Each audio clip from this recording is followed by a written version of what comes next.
Welcome to Days of Roar, a Detroit Tiger podcast brought to you by the Detroit Free Press. My name is Mark Gorash. I am here with Tigers beat writer in Lakeland, Florida, Evan Petzold, who has been putting out multiple stories every day, talking to baseball players, talking to Tiger management, sending videos, and basically working like he was 3 beat writers instead of 1. What is going on in Lakeland, Florida, Evan Petzold? Well, first off, it's an honor that you would say that about me. I'm definitely trying to work as hard as possible. I always do that, whether it's the off season, the in season, or spring training. But I always tell people spring training is the most enjoyable time of the year, but also it's the busiest time of the year because there's just so much excitement around everything going on. So yeah, it's everything from talking to A.J. Hinch, getting inside the clubhouse, talking to players, talking to Scott Harris a couple times actually, and then obviously everything that's happening on the field as workouts are underway. Full squad workouts have begun. We'll dig into roster battles maybe a little bit later once we get into some games. I want to see some players play before we really make some bold predictions there, but the spring vibes are excellent. Beautiful weather. We had 5 days of great weather, and then the last 2 days have been a little bit more crummy, but finally back to some nicer weather, and so it's shaping up to be a really, really great week of practices leading into games. Another good sign, only 3 players on the medical update. Dylan Dingler, Riley Green, Garrett Hill. Dingler and Green are both fine. They'll be all right. But Garrett Hill has not been practicing. Other than that, Tigers are healthy. Spring is here. The vibes are great, man. It's been an awesome week. I forgot Garrett Hill was still even a Tiger. So, because he's that far down on the depth chart to me. But, I don't want to be, killing the vibe here to start, but I always like to, at the start of spring training, let everybody know that as much as Evan Petzold and Mark Gorash love them some spring training, we have lots of things to check up on. There are rarely you will find 2 guys who put less emphasis on what occurs in spring training games than Evan Petzold and Mark Gorash. We are not real big on stuff we see in spring training games. You want to elaborate on that as we get ready to play our first spring training game next Friday?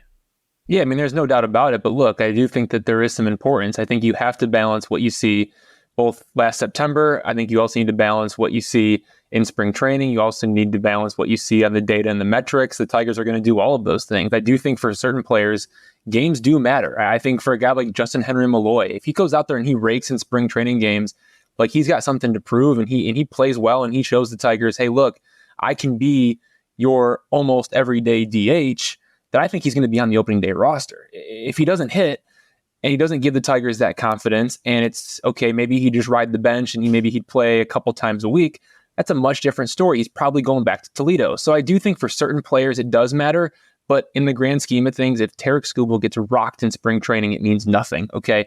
So I think it really just depends on which player you're evaluating. A guy like Andy Ibanez, he did such a great job down the stretch last year, and it wasn't even just the last month of the season. He was good for quite some time, really the whole second half of last season. And so if Andy Ibanez goes out and struggles in spring training, I don't think it means anything. So it really does depend on which player. You got to take everything with a grain of salt. And that's why you got to go to freep.com because, we're going to do our best to keep you guys updated and listen to the Days of Roar podcast because we're going to get into all this stuff as the games start.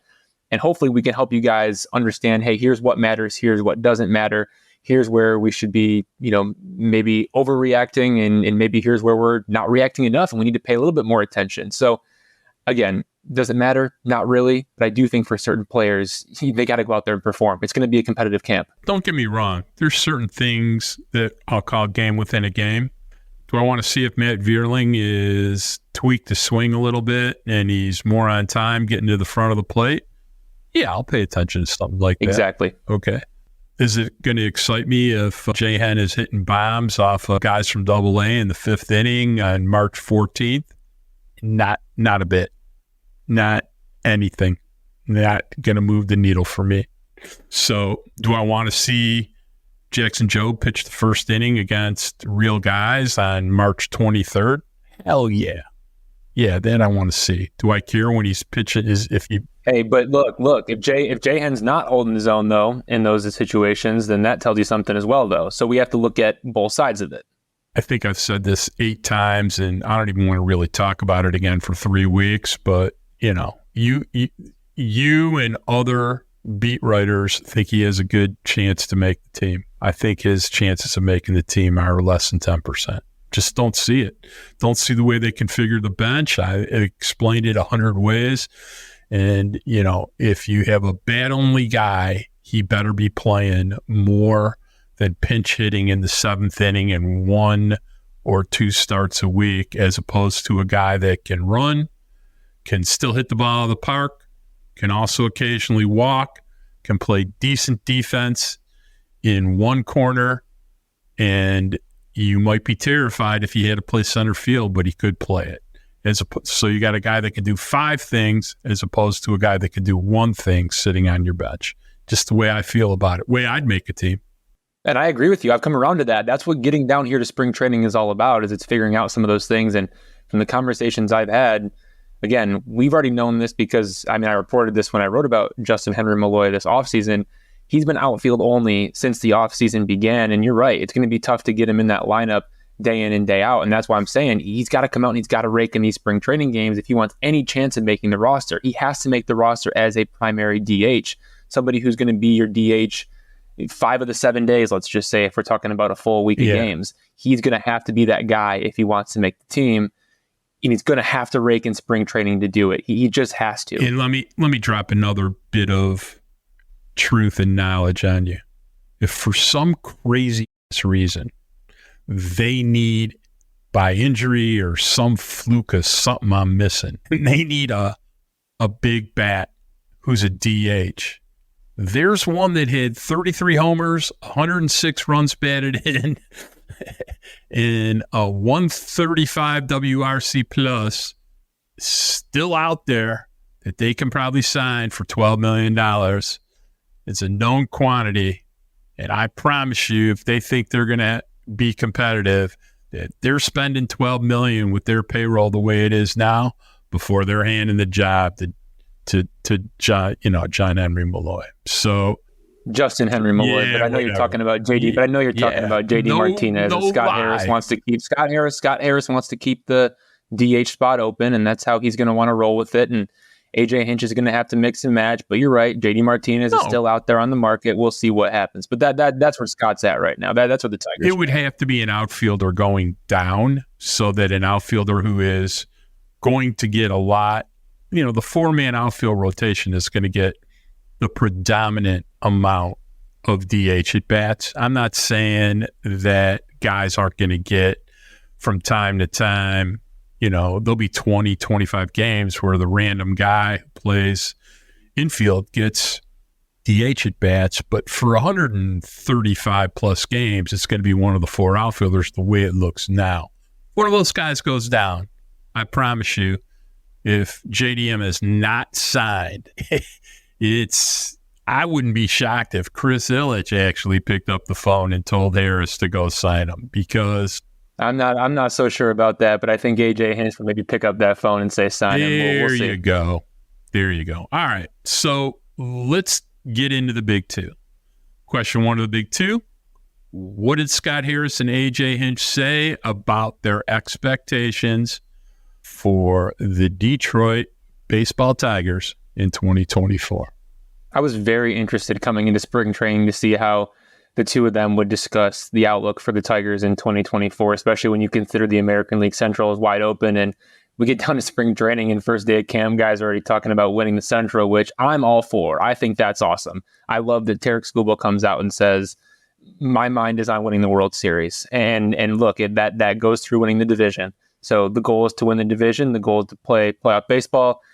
What are we doing if we're not trying to play postseason baseball? That's what Tarek Skubal talked about, and I loved it. Absolutely loved it. Scott Harris and A.J. Hinch sent a much different message. I'm going to read the quotes. Scott Harris said, quote, "The goal right now has to be the step in front of us. This is a talented group, but it's a young group. It's going to be one of the youngest position playing groups in baseball. We haven't earned the right to talk about division titles or playoff berths yet. We have to focus on getting a lot better over the next 6 weeks, end quote. And here's what A.J. Hinch said, quote, "We understand where we want to be and what we want to do. We're unafraid to talk about winning games. We obviously want to have a winning record. We haven't earned it yet, and we haven't played any games. The end of season review comes at the end of the season, not at the beginning," end quote.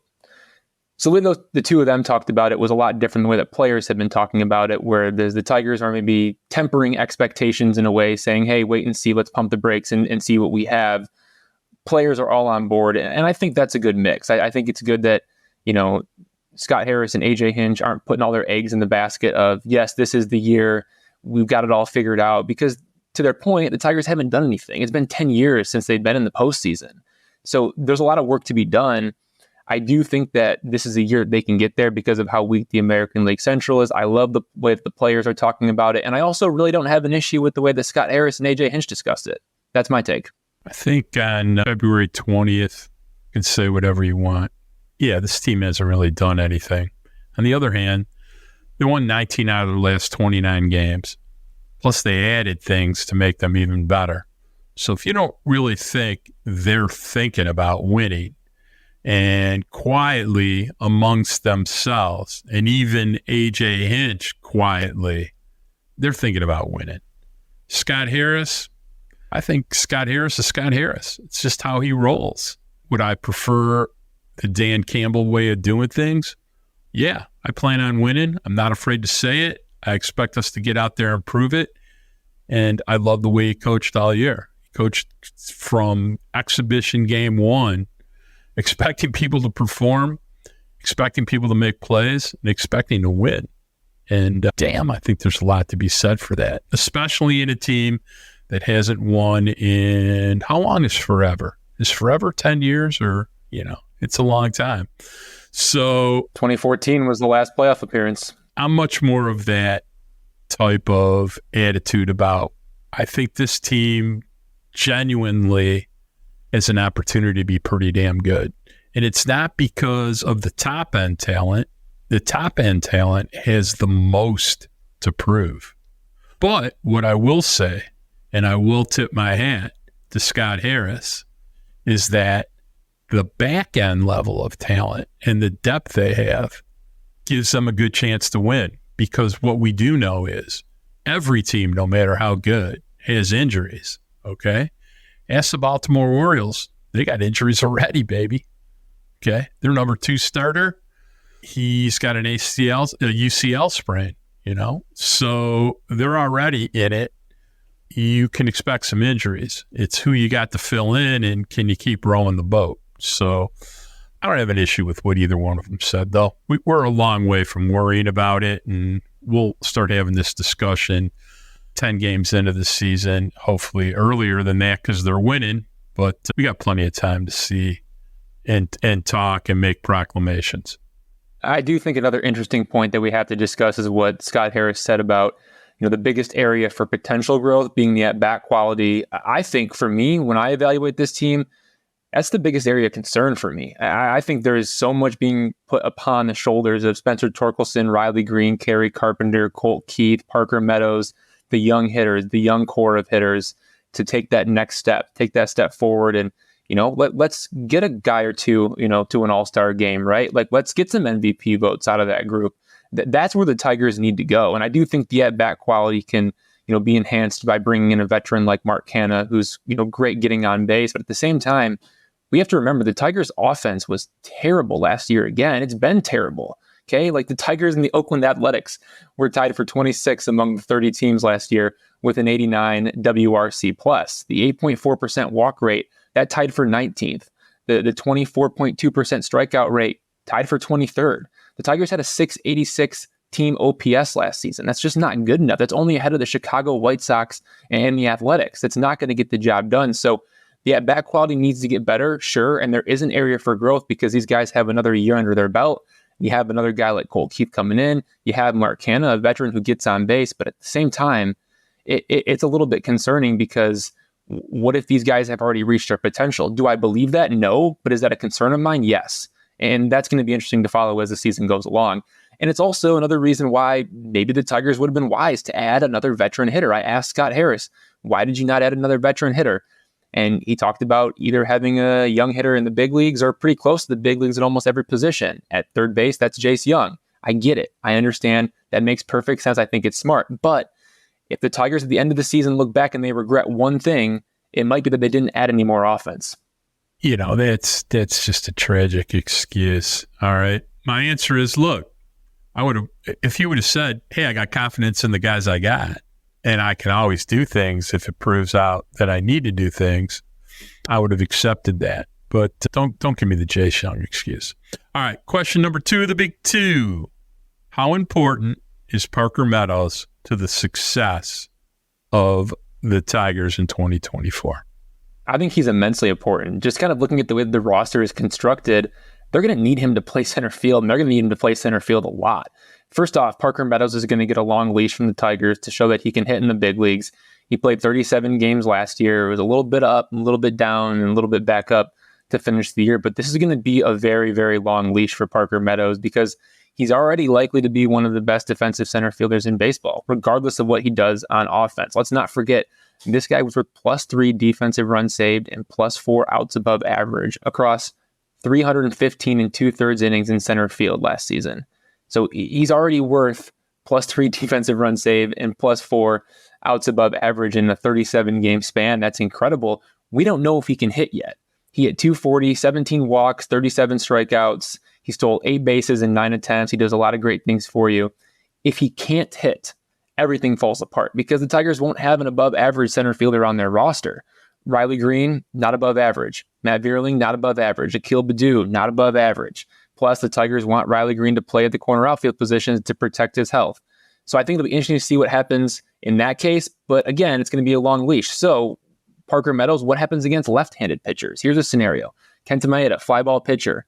Maybe he's on the mound for the Tigers and they're facing somebody who's a nasty lefty. Well, in that situation, Meadows probably starts because of his defense. But in a different situation, what if Tarek Skubal is on the mound? He gets a lot of ground balls. He also gets a lot of strikeouts.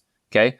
But what if the opposing team then in that case has this nasty lefty on the mound? Well, maybe Meadows might not start because of his offense in the left-on-left matchup situation. So who's going to play if Parker Meadows is on the bench? Probably Riley Green. I think either way, it's best if Parker Meadows is hitting against right-handed pitchers and is good enough to be in the lineup against left-handed pitchers, even if it's at the bottom. If he plays 155 games, that's best case scenario. That's best case scenario. But I do think that if he's not able to play or he doesn't hit or you get to the All-Star break and you realize, man, this guy really just doesn't have it going, he's got to go back to Toledo, then everything gets messed up because then you're moving Matt Vierling back to the outfield. The third base spot opens back up. Again, these are all what-if scenarios. But again, it's easiest to avoid those what-if scenarios if Parker Meadows hits because you know he's going to play defense, and that's going to be huge for this team. Well, I have a slightly different spin on this. First of all, I don't think I'm exaggerating, but when I say that, I'm very high on Parker Meadows. I think it's all going to be fine. I think he's going to have an outstanding year of contributing. I think the floor is pretty high, and so is the ceiling. However, if for some reason it was a real struggle at the plate, a 200, a 192, a 203, and just pretty much just looking lost, at the same time, he's going to play great defense. But look, here's the deal. As much as the Tigers hate the idea of Riley Green playing center field, or they will play Riley Green in center field because at the same time they do that, they still have Canna and Carpenter, all right? And then they have a DH possibility, whether it's Jahan or they sign one or they decide that they're going to either give Bigby or Baddoo a lot of time in left field and platoon them. There's lots of chances that they can fill in if something happens negatively with Parker Meadows. He probably still stays on the team, plays defense, still faces right-hand hitters, and they figure out how to hide him for a while. I think they'll be disappointed. I don't think it's a tragedy. That's just my 2 cents about it. I think they have a lot of flexibility about what they're going to do. Do I think Matt Vierling's going back to the outfield? Probably.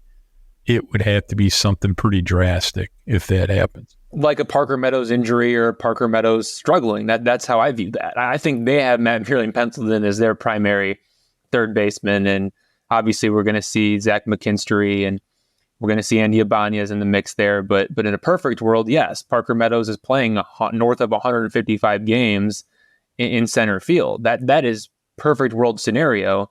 We'll see if it ultimately plays out. I'm not sure if the Tigers really have a plan B that they like, because again, they don't want to put Riley Green in center field if they don't want to. But again, you're playing the what if game and whatnot. But I would love to see some more center field depth. I agree. All right.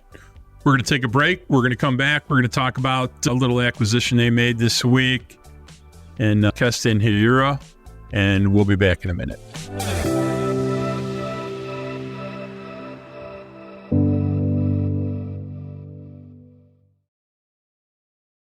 All right, Tigers made a little bit of a signing this week.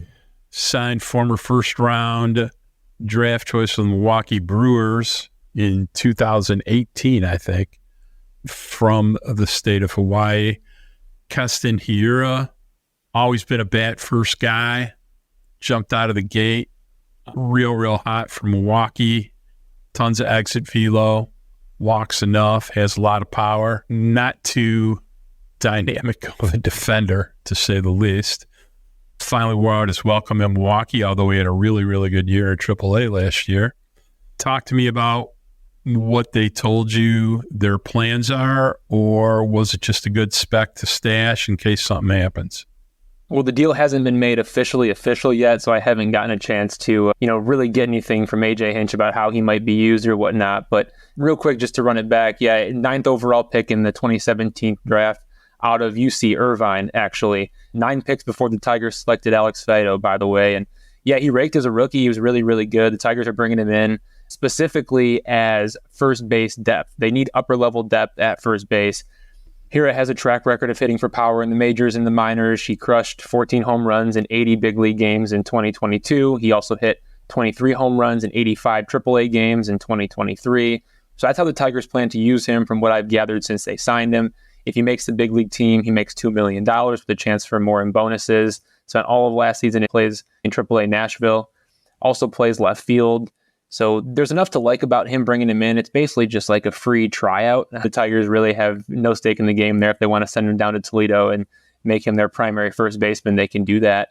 The strikeout problem is real, though. That's a real issue. And the strikeout rate has gotten worse in each season in the big leagues. Remember, this guy played 4 big league seasons. He stuck around, but the strikeout rate got worse every single year. It was 31% in 2019, all the way to 42% in 2022. You're striking out 42% of the time. That's a lot. That's not good enough to be on a big league roster. That's a problem. But when he does make contact, he hits for a ton of power. So before signing Hiura, the Tigers didn't have a true first baseman in big league spring training besides Spencer Torkelson. Outfielder Mark Canha was the backup first baseman. Now the Tigers have another option in the mix. And look, I think Hiura's splits are interesting just because, this is a guy who has an 840 OPS in his big league career against right-handed pitchers compared to a 606 OPS against lefties.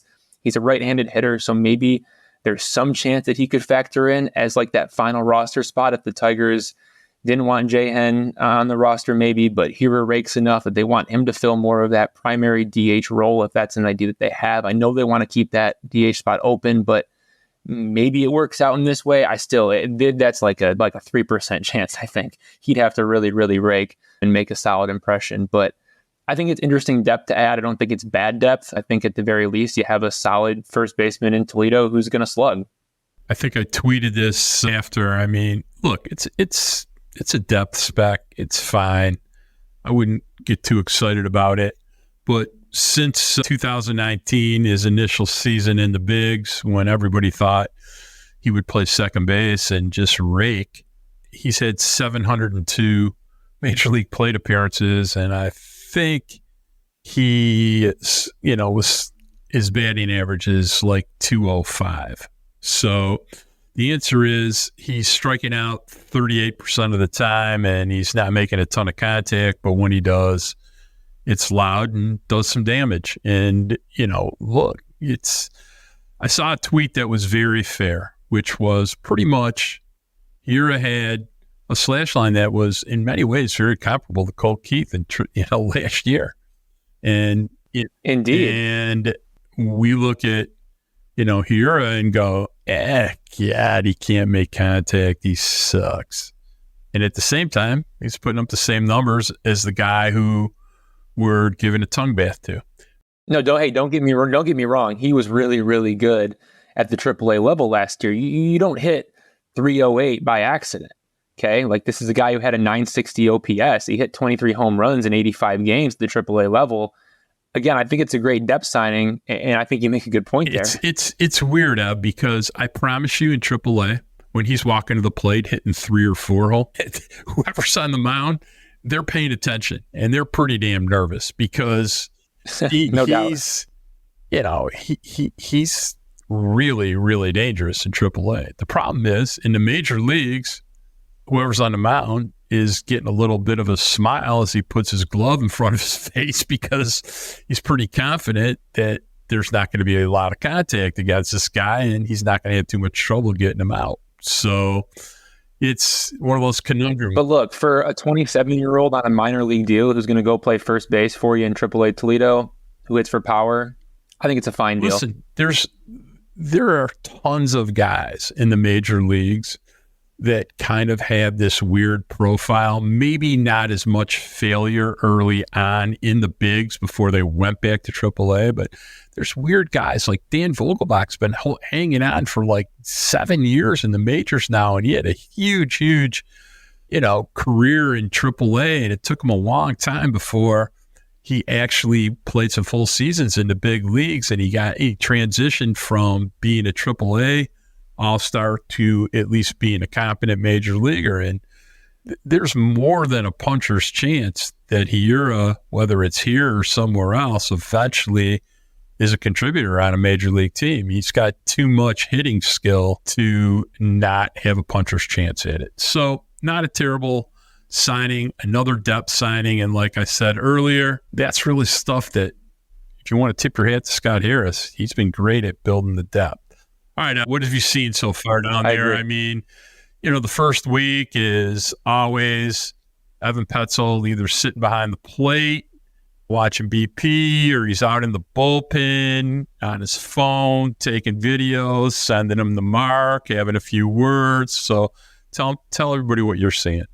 Well, Jackson Jobe throws gas, I'll tell you that, and everybody knows it. This is a guy who's touching 99, and he draws a crowd, man. It's special. It is so, so, so special. I mean, you hear stories about, when great prospects throw bullpens and everyone just kind of comes around and they quietly watch. They stand around both behind the mound and also behind the plate. Front office people are out there and fellow players are out there. Veteran players are out there just to watch. And it kind of gives me the chills talking about it right now just because of how special it is. So, yeah, Jackson Jobe is throwing gas and all eyes are on him. Some other noteworthy bullpens that I got to see, Tarek Skubal, he's working on sequencing his slider. He talked about being able to rip slider. He can do that just fine. It's okay. How do I mix in the slider after throwing a fastball or after throwing a changeup? Or maybe I'm throwing changeup, fastball, slider, changeup, and I got to go back to the slider again.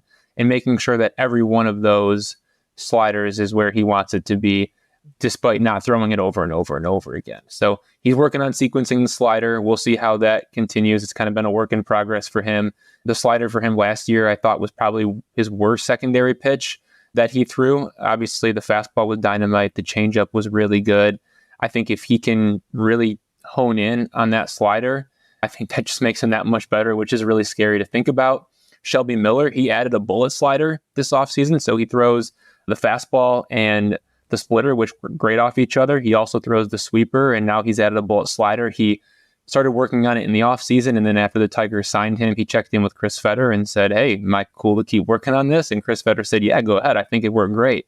So we'll see how that ends up playing into his mix and, how he works it in. Also, Andrew Chafin, by the way, let's just give a little credit to Andrew Chafin. This is a guy that when the Tigers, last time they signed him, it was coming off the lockout, and he comes into spring training. Obviously, that was very, very late in the process, right? Because the lockout went into spring training, and he showed up like in March. And Andrew Chafin had not thrown a single bullpen when he showed up as a first-time Tiger. He's back with the Tigers this year. He showed up to spring training on February 1st, earlier than ever before. He's got several bullpens under his belt. He's got live BPs under his belt. He's already found his slider. I love this new version of Andrew Chafin, getting into camp early, getting his work in, getting off the mound. He did a lot of work at Kent State University in the offseason. This is a guy who can be a real difference maker for the Tigers. He's very locked in, very, very locked in. And not that he wasn't before, but he's just going about it in a different way.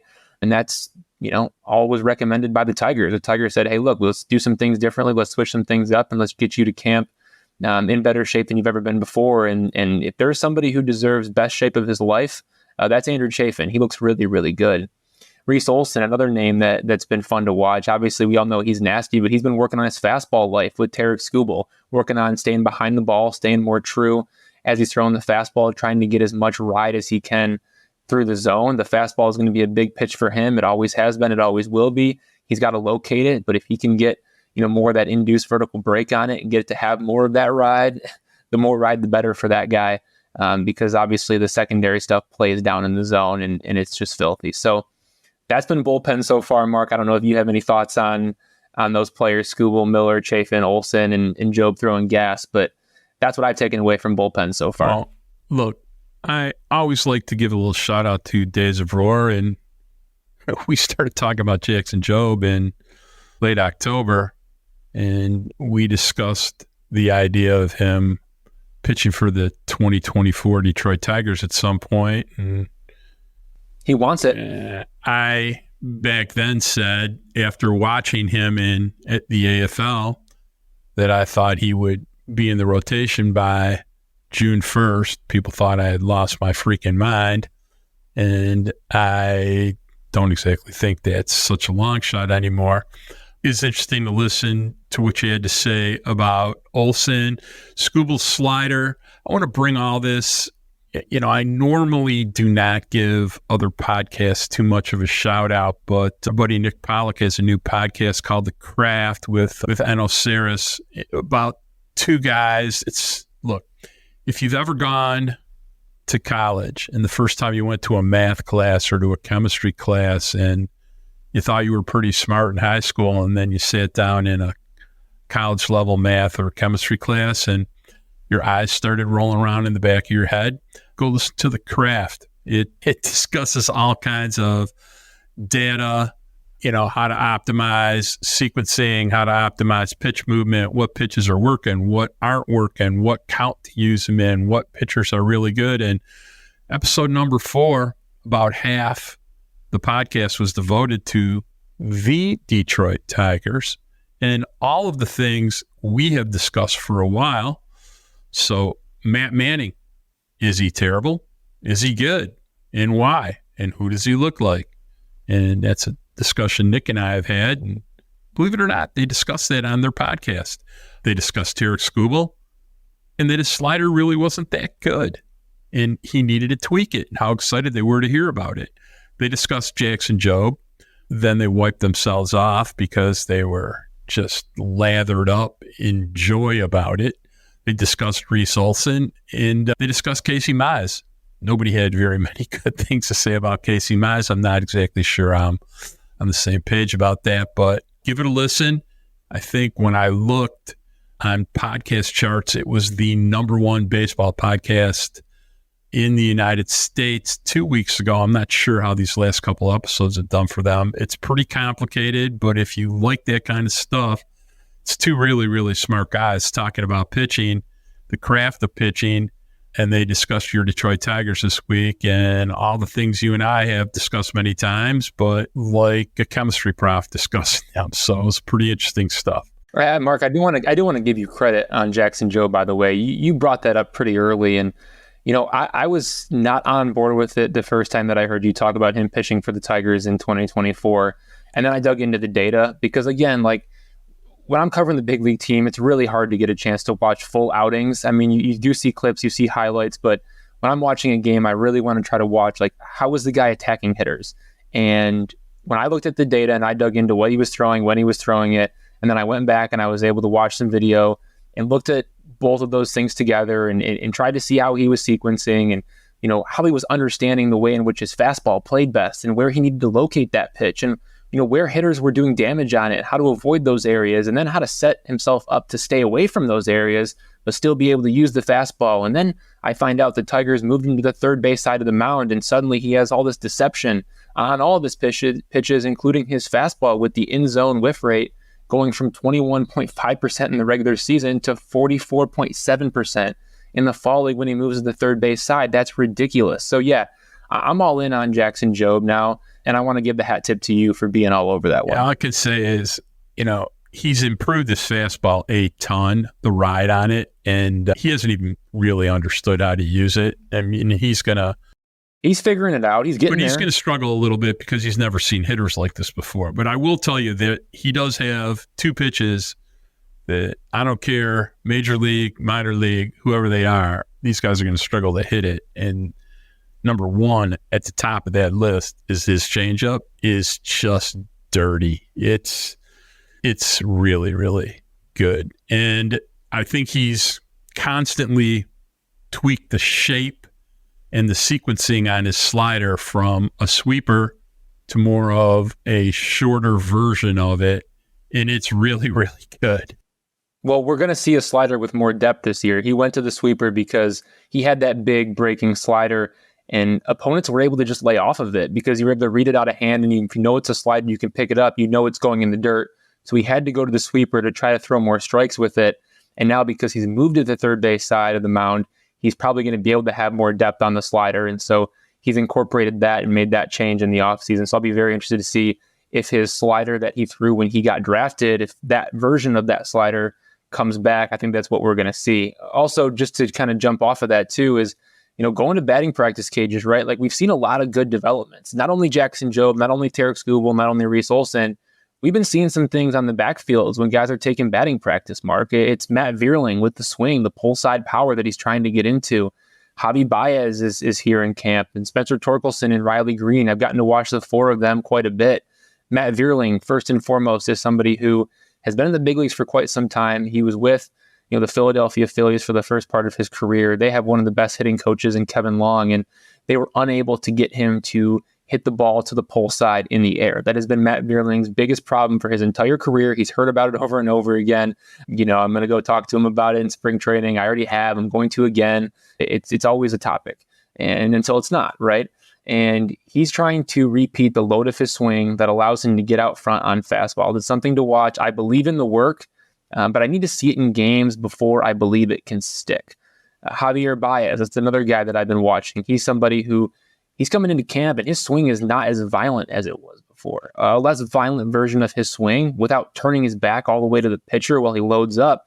I think that could fix his timing issues and help him against fastballs, as could a stronger back and core muscles. Those are two things that he discussed really focusing on in the offseason. And by the way, he did not go see hitting coach Richard Shank. I talked about that in the past and had to make a correction there. He did not go and see him. That was lost in translation. It sounds like from the person that I talked to, he went to go see one of Aaron Judge's trainer. And so when Aaron Judge's guy, Richard Shank, is kind of known as Aaron Judge's guy, it turns out he did not go see him. But look, he came back from Puerto Rico to Lakeland every single month to check in with the Tigers team doctor. He got visits from assistant athletic trainer Chris McDonald and assistant hitting coach Keith Beauregard to Puerto Rico to work with him on his swing.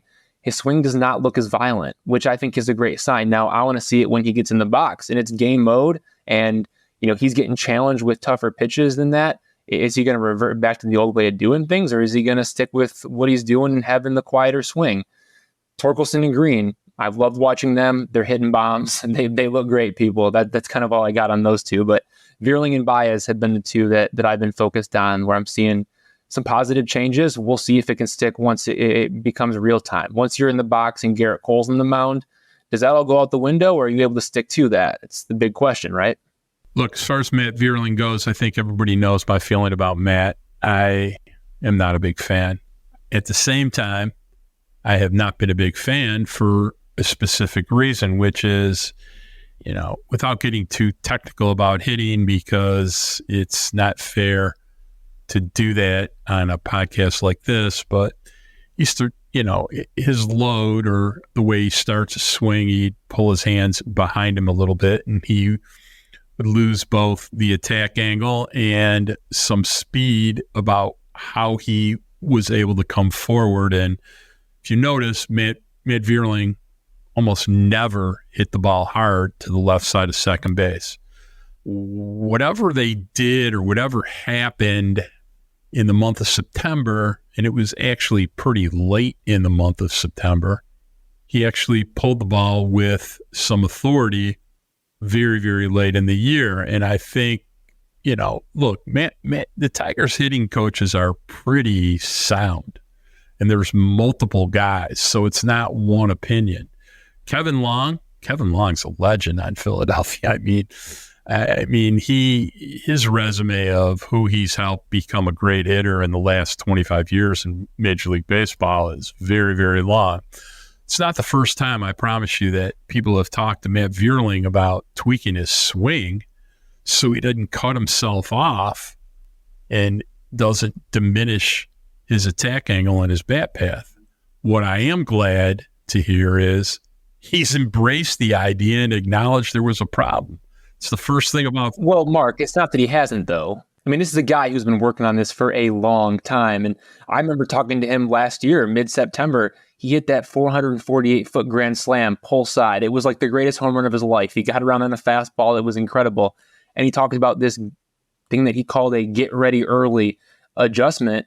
And I'm looking to talking to him more this spring, right? Like, I'll dig into this more with him. And we've already kind of talked about it on the surface level, but he's taken that into the offseason and worked on it. But he spent all last season with the hitting coaches trying to get the ball to the pull side. He has never stopped working on it, which is why I got to see it in games to believe it. Because when you've worked on it your whole life, your whole career, that's something that you dedicated your big league career to, at least, and it still hasn't shown up. I'm skeptical that it can actually happen. So I want to see it in games, and I want to see it consistently. But if he can get into it, oh my gosh, if he can get into that, Matt Vierling can be an everyday player. Well, as far as Matt goes, Mark Gorash says this all the time, which is, don't show me what you can do one time, show me what you can do all the time. So I think that's what I need to see from Matt. And, I'm pretty quick to identify issues in swings, and I'll watch him this spring, even in a spring game, and I'll know in 3 at-bats if there's been a meaningful change that he can apply or not. As far as Javi goes, I think the guy that knows Javi the best is Javi. And Javi Baez is a pretty prideful player. And holy smokes, he used to hit a lot of homers. But I think you and I have probably been two people that have given him more rope than almost anyone. And, from a media standpoint, but all I could say about Javi is put up, shut up. Now or never. Let's not even talk about it. It's about that time. Yeah, no, it was funny. I mean, no, Mark, it was funny coming into spring training the one day. Obviously, Javi has this Lamborghini SUV, and last season, all spring, he parked it underneath these palm trees beside a flower bed right in front of the facility. And walking in, it was the first day that Javi Baez was there. He had checked in early and then had then shown up later for practices again. And I'm walking in and I turned to Cody Stavenhagen of The Athletic and I'm like, hey, look, Javi's he's like in a real parking spot this time as opposed to parking out in front. Like maybe it's a new year, new Javi. And the next day, the Lamborghini's back under the palm trees beside the flower bed. And so maybe not new year, new Javi. I'm not so sure what to expect with this guy. Like he's talked about some changes that he's made. He's talked about the core and the back muscles, trying to strengthen those. The swing looks quieter. I'll give him that. But it was day one of BP when I watched the quieter swing. So yeah, it is put up or shut up time. This is a guy who probably more than any player on this roster can make a difference if he's able to do what he's done in the past. That's what Javi Baez can do. That's what he is capable of. He can be a entire team changing player if he's able to do what he did in the past with the offense. He's got to get back to hitting fastballs, though. Like that's where it starts for me. And again, time will tell with him. We'll know once we get into spring training games. I truly believe that. It won't take long. Can't hit 171 against fastballs and survive in the major leagues. It's the fastest way to get released there is. So as far as Javi goes, put up or shut up. We're going to take a break. Last break. Got a few more things to talk about. We'll be back.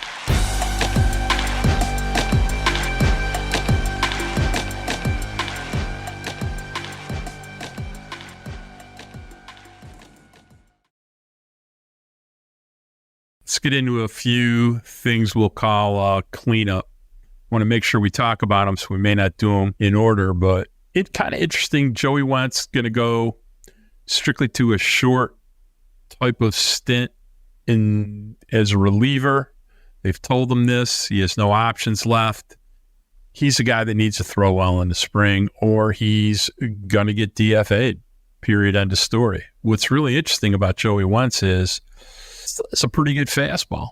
And I don't think they know the answer to this, but I'll be fascinated to see how hard he's throwing when he's only throwing 15 to 30 pitches in an outing. He could jump up to 95, 96 from the left side. He needs definite improvement with his fastball. He has a pretty interesting change, a pretty interesting cutter. And in relief, he could surprise people. Not that they already don't have two really good relievers, but it could be interesting. What are you hearing? What are you seeing? I think in a perfect world, the Tigers know that they have Andrew Chafin and Tyler Holton as two left-handers that they can throw in leverage innings if needed. Obviously, Holton being a guy that could stretch out a little bit more if they need to, Chafin being more of a one-inning guy. But to have those two left-handers that they could have in high leverage type situations that they know they can handle the big moments, and then to be able to have Joey Wentz as more of a true bridge reliever who is a lefty, I think could be really of the Tigers' advantage. He's going to have to pitch well, of course. Like you said, he's out of options. He's bullpen only this spring. This is the guy who had a 6.90 ERA last season. He did throw over 105 innings, made 19 starts in his 25 appearances last season. Hitters hammered his fastball. They had a 374 batting average against the fastball with a 682 slug. And Joey Wentz couldn't figure out why. I talked to him about his arm slot. He had mentioned that his arm slot had dropped during the season and just kind of gradually got lower and lower and lower. And opponents were just teeing off on the fastball. His four-seam fastball was one of the worst pitches in baseball in 2023 with a minus 23 run value, no good at all. Let's go back to 2022, Mark. Let's go back to 2022 when opponents hit 209 with a 343 slug against the fastball. So the fastball can perform well. I think he needs to, A, fix the arm slot, which he seems to have done, and let the fastball play. And then also, I think he needs to stay out of fastball counts. He needs to get ahead and put guys away with the secondary pitches because the secondary pitches are fascinating, and I think they're pretty good, but he can't get stuck in fastball counts having to throw pitches right over the heart of the plate because guys are going to tee off. So it's all about throwing strikes for Joey Wentz. And then also, yeah, the stuff could play up out of the pen. It's very fascinating to me. I think he could be a really, really good option and a weapon for the Tigers. It's something to keep our eye on. I'm not going to get too deep into it. I just think it's an interesting possibility. He'll be on a short leash. They have 14 guys that they can throw in that spot instead of him. And without getting too complex about how teams orient their pitching staff, there are guys that throw when you're ahead, and there are guys that throw when the game is you're either behind or you're down 5-2 or 3-1, or there are guys that throw when they're behind. And Joey Wentz is going to be throwing when they're behind. I promise you that. He for sure isn't throwing when they're ahead. And the Tigers have some interesting players. I wanted to ask about that. I wanted to also ask you, I think there's a lot of guys that you have hopes that they had really good years, but there are players that you always have to acknowledge that there are possibilities for regression. And I mean, Tyler Holton had a season that you can argue from a metric standpoint might be the best season. He could pitch 10 years in the big leagues and may not have as good a year as he had last year. So when you talk about Joey Wentz was a minus 23 in fastball value, guess who was a plus 23? Tyler Holton. So it'll be hard for Tyler Holton, who was plus with all four of his pitches. How rare is that? And I'm not saying he's not going to have a good year. I'm just saying it's going to be tough to have as good a year as he had last year. So yeah, to be able to repeat that is one thing. I don't see him falling off the face of the earth. And look, but again, if he does, the Tigers probably want Joey Wentz in their bullpen. I mean, there is a huge advantage there. So I think that also adds to, the Joey Wentz chances of making the opening day roster. Yeah, I don't think Holton is going to do exactly what he did last year, but at the same time, I still think he can be very effective and a huge piece of the bullpen. When I look at candidates of regression, I go right to Jake Rogers. I'm not so sure that Jake Rogers is going to be able to hit 20 plus home runs again. And I don't know if he's going to hit 220 either. I think in a perfect world, he does. And if he does what he did last year and he's able to repeat that, he is an everyday catcher, no doubt about it, slam dunk. But again, this is a guy who hadn't hit at any point in his big league career. Obviously, all limited sample size, obviously with injuries mixed in there as well. And probably got called up too early in 2019, came back around in 2021, performed well, only then to have Tommy John surgery and have to miss, a full season, didn't play at all in 2022. And he came back and he was great. He hit 221 with 21 home runs. But again, I don't know if he's going to be able to repeat that. That's really tough to ask Jake Rogers to do or to expect it. And I do think he becomes better defensively. Again, Jake Rogers, his arm has always been his biggest strength as a defender. And his throwing metrics were not good last year. He was not great throwing the ball. He got a lot better as the season went along, and he was really good at the end of the year. Partner, let's qualify that. He was average as a thrower. He used to be extremely good. That there's a difference between he was bad. He was not bad as a thrower. He did not throw at a great percentage. Often I do not blame catchers for that. But comparatively speaking, though, you get what I'm saying. And even talking to him, he's not worried about it. He thinks that the throwing is going to get back to where it has been in the past. And so I think he could become an even better defender, which makes him more valuable in that regard. Me too. But offensively, let's call it right now, Mark. You think he's going to hit another 20 home runs? I think he's going to probably duplicate in many ways what he did last year. It's just the kind of guy he is. He's like old school Mike Zunino. He's going to hit bombs. He's going to hit 215. He's going to walk 8% of the time. Hey, I'm all for that. I love Jake Rogers. He's great in the clubhouse. He's awesome. Jake Rogers is a dude. He's a glue guy. He is one of those guys that makes the pitching staff tick. He's someone that you want to see have success because he's a great human being, first and foremost. I hope I'm eating my words at the end of the year. I hope he hits 25 home runs, and I'm completely wrong. So we'll see. The other thing is, you see anything out of Carson Kelly yet? I kind of got a weird suspicion you might. He seems to fit okay. He seems to be pretty good back there, and I'm hoping he can hit a little bit, but we'll see. I mean, anything would be an upgrade over the season the Tigers' backup catchers had last year, which was just abysmal. But I'm hoping we see a little something from Carson Kelly. I want to talk about Justice Bigbie. You wrote a great piece. I really enjoyed it about his journey, how hard he's worked to become a viable prospect, and like Michael Kadire, who you quoted many times in the story, and I'm going to let you tell the story in a second, but like Michael Kadire said, though, when you hit 340 in the minor leagues, it's not an accident. So there's some hitting talent there. So let's just share a little bit about what you learned. You did a pretty deep dive on it. Yeah, to expand on that, Michael Kadire talked about, look, you can hit 340 for a few weeks and then come back to earth, but when you hit 340 for a full minor league season across 3 levels and you go to the fall league, I mean, that's something different. That's something special. And that's how you know it's real.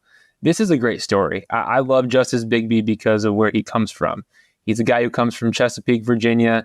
His agent tells him, hey, I promise you're going to get drafted. Don't worry about it. It's going to happen. He's a 4th-year senior out of Western Carolina University. And the draft is 20 rounds that year in 2021. After 18 rounds and more than 500 picks in the 20 round draft, his name hadn't been called. He goes outside. He doesn't want to check his phone anymore because obviously you're following pick by pick. And when you get to those late rounds, you guys, I mean, the draft board, it flies, it cooks. They just go through guys like crazy. And so when you're watching on your phone, it almost can become stressful. I know it is for me when I'm watching and I'm following on my computer as I'm reporting those late rounds. It can get pretty intense. And so he goes outside, doesn't even want to look at his phone. And his dad starts to get phone calls and all that kind of stuff. And turns out Tigers pick him in the 19th round. And dad goes outside and says, hey, son, you just got drafted, which, again, talk about a really cool moment. Imagine that, you as a dad, right? Me one day as a dad, being able to share that with your kid. That's pretty cool.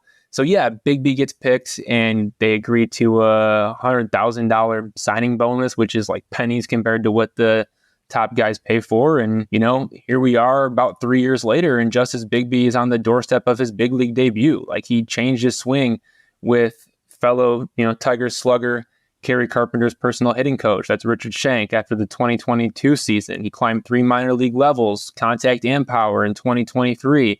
He impressed with some plate discipline in the Arizona Fall League, got an invitation to big league spring training. He's going to start in AAA Toledo in 2024, where he wrapped up 2023 with 15 games.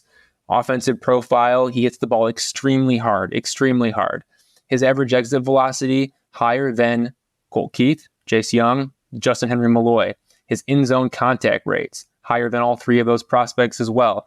This is the guy who does a lot of really good things. He has extremely impressive batted ball data. The next step for him is going to be handling pitches on the inner half of the plate. His strength is hitting balls the opposite way to right field. His weakness is turning on high velocity pitches and pulling them in the air to left field. So tapping into that pull side power is going to be huge for them. We know upper level pitchers are going to challenge him with inside fastballs.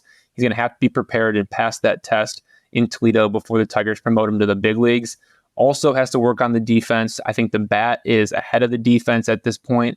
He's a guy who was drafted as a first baseman, got moved to the outfield, playing in the corners. This is a guy that can play, though. He can play some ball. He can do some things. And again, it's another great story of a Tigers 19th rounder, Kerry Carpenter as well, going to see the same hitting coach for 3 days in an offseason and, having a breakout year. It's pretty incredible what both those guys have been able to do, and Bigby's the latest example of it. On the map, you don't hit 340 by accident. Excited to see what happens to him at Toledo this year. I'm sure it'll be educational, but excited to see if he can continue with the progress. I want to also touch on Tigers made a weird but very clever deal this week. I know you haven't had a chance to have a long talk with anybody yet, and you'll probably do it this week, but they acquired a pitcher 19 years old from the 2023 draft. His name's Blake Dickerson for $500,000 in bonus pool money. Tell us what you know, and, remind everybody that he actually played on the 18 and under USA team with McGonigal and Clark, so it's not like this guy is a fringe prospect in any way. So Tell us a little bit about what you know. I don't have to remind him of that because you just did. But yeah, 6'6" lefty, turned 19 on January 7th, hasn't pitched in a professional game yet. The Tigers obviously gave up some bonus pool money to the Padres. Maybe the Padres are going after Roki Sasaki from Japan. I would not be surprised if that's the case, but we'll see about that next offseason. Yeah, look, this is the guy that the Tigers picked up who's a left-hander. He's got a pretty good projectable body. I talked to one scout. Yeah, I talked to one scout about him, and the one scout had mentioned that he throws a low 90s fastball with a slider and a changeup. And that person said that he had above average command. Mark, I know you disagree, but that is what the scout said that I talked to. I have not seen much video of him yet, so you can talk about that a little bit if you want. But I do think that regardless of whether his command is below average, average, or above average, this is a genius move from Scott Harris and the Tigers, knowing that they don't need, this money in international bonus bread, and they can send it over to the Padres, and then go out there and get a guy who, sure, he's a 12th round pick, but he was paid like he should have been drafted higher, right? Because you had to fish him away from his commitment to Virginia Tech. So I thought it was a really shrewd move by Scott Harris. This is how you add lefty depth. The Tigers don't have lefty depth. You go look up and down their system. They do now. There aren't a ton of left-handed pitchers. Exactly. And so to be able to stockpile and to be able to add some talent in the organization, genius. I have no problems with this. I think it was such a smart move. All right. So I'll tell you what I know, at least on paper, and I did watch him a little bit. One, remember they drafted Trevor Francis last year also. All right. So it's kind of like they're a pair now. He's 6'6", does not have an insanely high velocity fastball, but at the same time, he's kind of gangly. I didn't like how he struggled to land in the same spot. I watched a couple different outings on him, and let's just say hitters were a little nervous up there against him, not because of the stuff so much, because he kept them loose up there. That's my nice way of describing his, command issues. He's 6'6", got long arms. It's a lot of arms and legs. But here's what I will say. My guess is the Padres knew there's some pre-existing relationship between the Padres front office and player development people and the Tigers player development people. Connor, it came from the Padres front office, and I'm sure there were some text and phone calls exchanged, etc. However, you're not going to make a clever, weird kind of deal like this unless you're pretty familiar with the player. So my guess is the Tigers were plenty familiar with Blake Dickerson. He was probably on their radar. Heck, he was the number 6 left-handed pitcher in the 2023 draft rated by Perfect Game. So it's not like he was an unknown quantity here. So Tigers actually really suck at the international free agent draft, which is a fancy way of saying, signing players from outside of the United States. So trading $500,000 of that bonus pool money to the Padres in exchange for, a pretty high caliber left-hand 6'6" pitching prospect who's 19 years old, I'm all on board with the idea. I think it's pretty damn clever between you and I. I think it's a really good move. I mean, again, you're right. Mark Connor, having that relationship is huge. And then also, just to correct you there, Paul Wilson, the left-hander the Tigers picked, 76th overall. But hey, look, you know what? Whether it's Paul Wilson or whether it's this guy they just picked up from the Padres, you can never have too many lefties in your organization, especially upper-level guys that can do some damage. I mean, those are both high school guys that, they were both fished away from their commitments to college. And obviously, the Tigers offered Paul Wilson second round slot value with what he was able to sign for over $1 million. And, you go out and you get a guy from the Padres who signed for $500K, and that's fifth round money right there. So these are two guys that could be pretty good for the Tigers down the road. We'll see how it all pans out, but they both got a long way to go. It was a clever move. Mark Gorash, I haven't seen your moments. Hello. All right, before we get out of here, I was going to save it for next week, but, give me update number 1 on everybody's favorite guy, Colt Keith, and tell me a little bit about, Jace Young and what you're seeing. I know that, he came to camp early and, we got any report or we need another week of action before we really have any comments about these things? No, I think both these guys, it's interesting to keep tabs on what they're doing. They've been spending a lot of time with new third base coach Joey Cora, who also works with infielders. He is an elite infield coach, and he has been around for a long, long time in the big leagues. And he was teaching both Colt Keith and Jace Young how to turn double plays. Colt Keith's obviously going to be the Tigers' opening day second baseman. He signed a long-term contract extension. There's no doubt about that. The biggest thing for Colt Keith, in his own words, is the double play. He's working around the bag with the footwork. He feels like he's good on the routine plays. He's got that down pretty well. So right now he's trying to make strides, working around the bag with the footwork. And that's what he's doing with Joey Cora. And there's no one better to teach him than Joey Cora. Gary Jones has been out there too, who was the third base coach and has now moved into more of a bench role, not bench coach, but bench role as more of a general major league coach. But he's also working with the infielders. George Lombard was, catching balls. He's a bench coach. He was catching balls at first base. And so this has been a total team effort by Tigers coaches, Joey Cora, Gary Jones, and George Lombard, even Billy Boyer, who's a minor league infield coordinator. He's been out there too, working with Colt Keith and Jace Young, trying to get them better defensively, specifically Colt Keith. Joey Cora, if there's anyone that's going to be able to get the job done, it's that guy, I'll tell you that. Well, look, it's spring training. I'm surprised the janitorial staff isn't out there doing a little bit of instruction, but I saw... Oh, they're out there. They're not doing instruction, but they're out there. I got to tell you, I saw a video of Cora, Young, and Keith working together, and Keith was so big that Young looked like he was in the 10th grade next to him. Doesn't Cole look like a linebacker? Oh, my God. Holy smokes, he was giant. He was huge. And by the way, there was not a lot of fat on that. He looked built like a brick, dude. He looked like a linebacker. He did, truly. Now, I hope he hits like a linebacker. All right. So, but I'm going to be very interested to see how much agility he has as a defender. I'm not going to worry about it too much because they'll find a place for the bat, but holy smokes. All right. So should be a fun week coming up. You got the first exhibition game on the radio, I think, is next Saturday.